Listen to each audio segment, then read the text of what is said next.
What is going on, guys? Chef T-Bot, and we are back in the kitchen once again. It's been a while.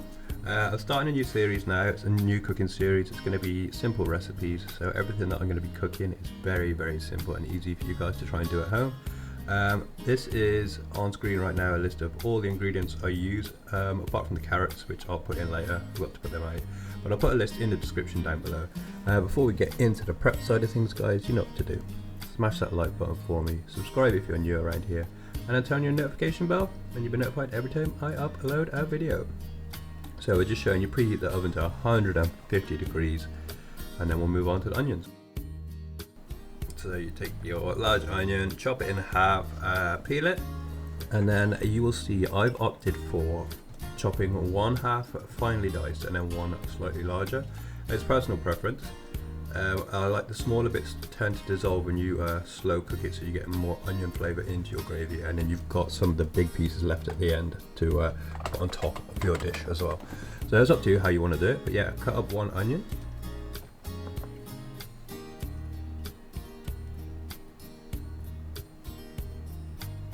I'm just having a bit of trouble with the peel on this one. But yeah, peel him off. I've kept the end on because it makes it a bit easier to chop. You can hold on to it and then just put like matchstick size incisions through it that way, and then you can turn it around and then you can easily cut into small diced chunks.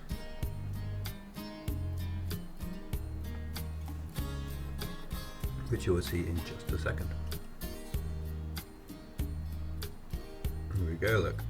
So they come out nice and fine. You're moving your fingers back all the time so as not to chop the end of your fingers off. So the next one, just going to slice straight down the middle and then separate the pieces, and you've got nice bigger chunks. Easy as that. This is going to go into your baking tray, as you can see to the left of me right now on top of the cooker, a large baking tray. So they're just going to go straight into there. And that's the first step done. Okay, these are going into that baking tray like I said, and you will see, trying to do this one-handed while I record, is separate those larger pieces there, and you just want to basically spread it around so it fills the bottom of this baking tray, and that will make a nice bed for your braising steak to sit on top of.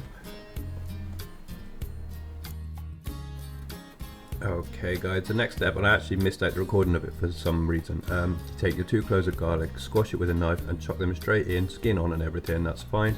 Now we're going to move on to preparing the beef stock. So you want some OXO cubes. They are beef stock cubes. As you can see on the screen right now, they come in this cube shaped foil wrapper. You can open the corners, the little flaps you'll see in a minute. If you open all of them and then squash the contents, it all turns into this lovely little sachet. Which makes it much easier to work with. If you're trying to like dunk whole cubes into the water, it can take a little while to dissolve. So if you squash it first, as you can see here, and it turns itself into a tiny little packet. Very useful. But guys, you want to add these into your water, 100 ml of boiling water, and then set to one side.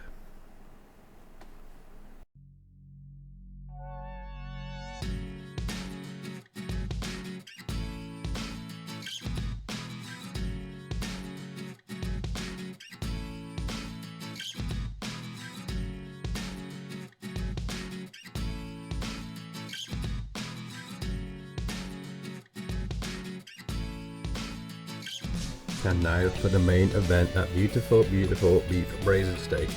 So this is just going to be opened up. I'll give you a little look at it now. Nice big slab of meat. Beautiful. Look at that. So that just goes on top of that the bed of onions. I've gone for 2 pieces of steak because this meal is for 2 people. And you could probably feed more with it, I'm just quite greedy. But yeah, next piece is going in right on top of the onions.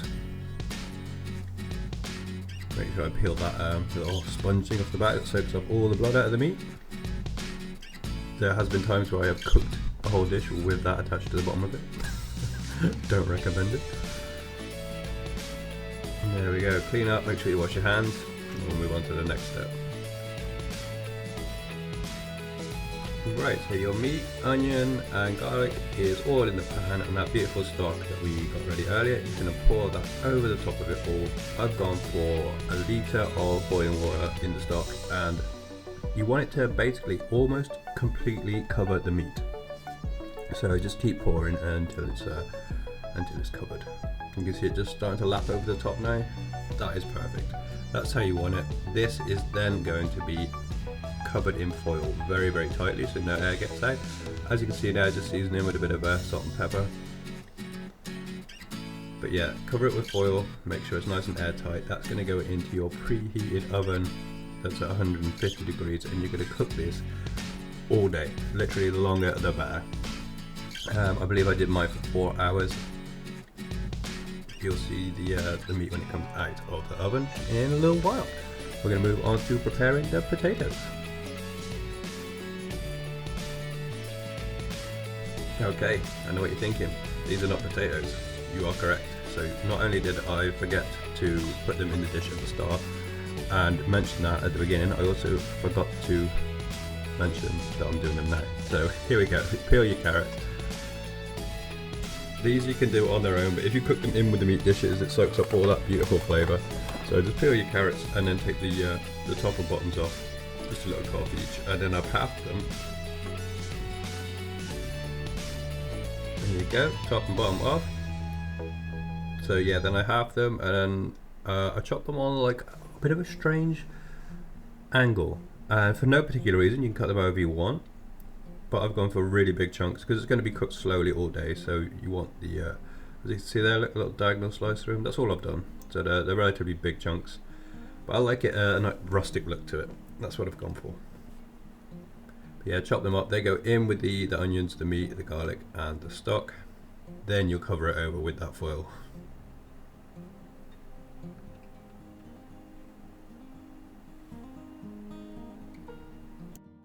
Okay, so anytime while your meat is cooking, you can prepare your potatoes. All you want to do is peel them, roughly chop them, stick them in a pan of water, season with salt, and you want to bring them to the boil, and about 15-20 minutes, if you stick a knife in and the potato falls off the knife nice and easy, your potatoes are done.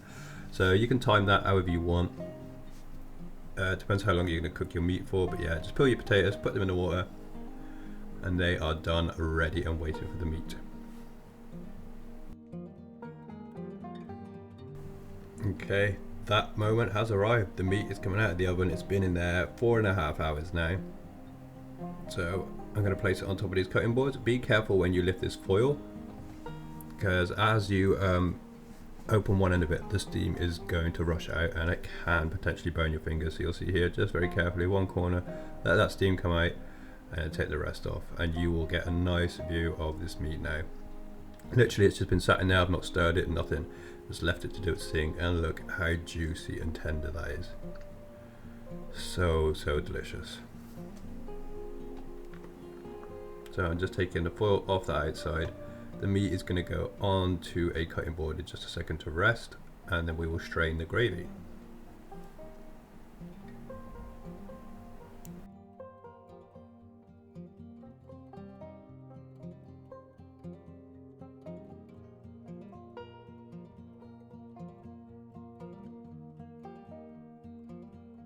Okay, the meat has been removed from the tin, and I have put the gravy through a sieve into a jug, and I've kept the carrots and the onions in the roasting dish for when I plate up after. Now we're moving on to the potatoes. We've drained them with a colander, seasoned with a nice bit of salt, big hefty chunk of butter in there, and just grab your potato masher, get to work on these potatoes, smash them up nice and smooth.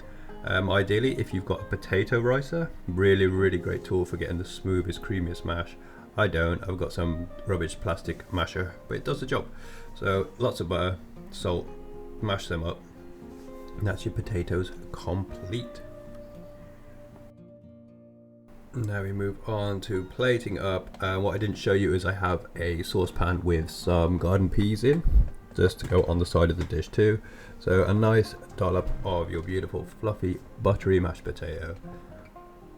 Get that on there. What I find with this recipe as well, it's kind of hard to make it look presentable or pretty on the plate, but I've done the best I can.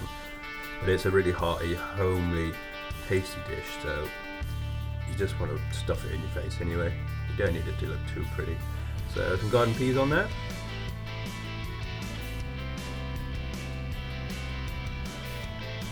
Then that wonderful, beautiful braising steak is going to be put on next. And this meat literally just falls apart, it's so tender. Gorgeous.